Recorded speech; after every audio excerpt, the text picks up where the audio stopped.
পৃথিবীতে কিছু শহর আছে যেগুলো ইতিহাসের পাতা থেকে হারিয়ে গেছে, আর কিছু শহর আছে যেগুলোর ধ্বংস ও মানুষকে আজও কাঁদায়, ভীত করে, সতর্ক করে।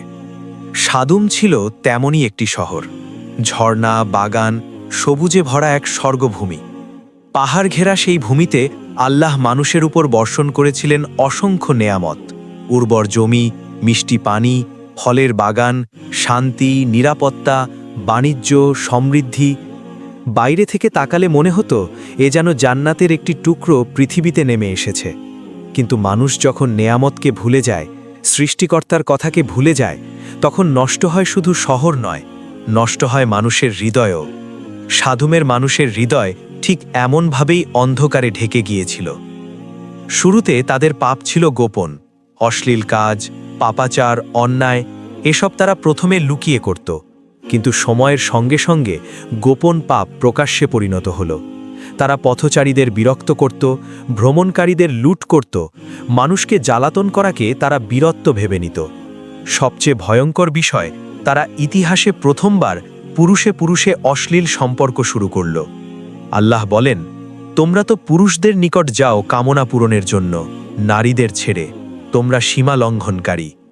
সূরা আল আরাফ ৭:৮১। পাপকে তারা এমনভাবে বৈধতা দিল যে এটা তাদের পরিচয় হয়ে গেল, তাদের গর্ব হয়ে গেল। দূরে বাবিল শহরে ছিলেন আল্লাহর মহান নবী ইব্রাহিম আলাইহিসসালাম।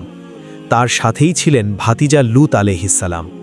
একদিন আল্লাহর নির্দেশ এলো, হে লূত, তুমি সাদুমে যাও, মানুষকে সত্যের পথে ডাকো। লূত আলাইহিসসালাম শহরে ঢুকেই দেখলেন শহর সুন্দর, কিন্তু মানুষের হৃদয় গভীর অন্ধকারে পূর্ণ। তিনি কোমল কণ্ঠে বললেন, হে আমার জাতি, আল্লাহকে ভয় করো। এ কাজ পৃথিবীতে কেউ কখনো করেনি, এ পথ ধ্বংসের পথ।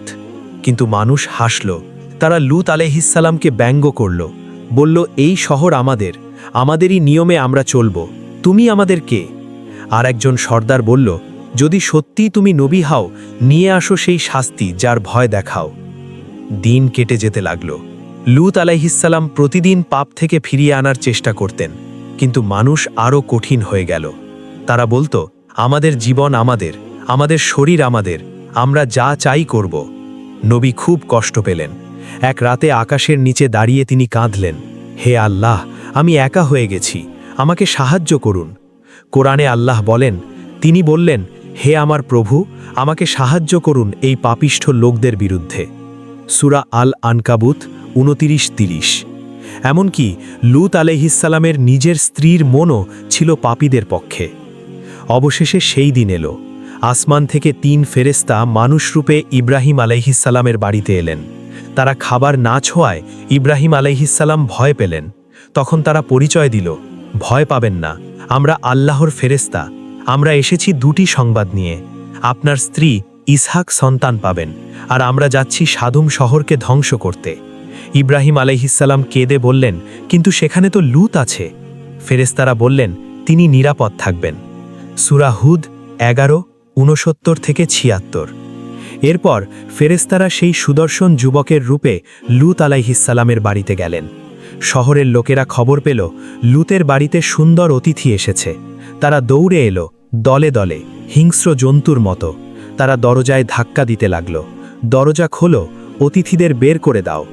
লূত আলাইহিসসালাম কাঁদতে কাঁদতে বললেন, এটা করো না, আমার অতিথিদের অসম্মান করো না, এ কাজ কোনো জাতি আগে কখনো করেনি।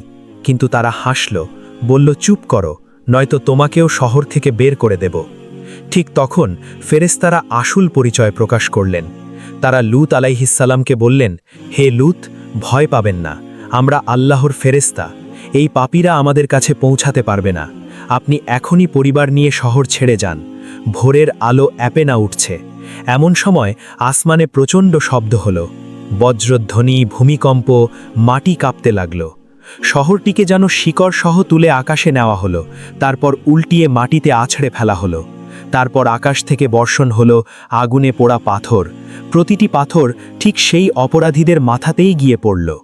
কোরআনে আল্লাহ বলেন, অতঃপর আমরা শহরটিকে উল্টে দিলাম এবং তাদের ওপর বর্ষণ করলাম পোড়া মাটির পাথর পরপর। সূরা হুদ ১১:৮২-৮৩। এক মুহূর্তে শেষ হয়ে গেল পুরো জাতি।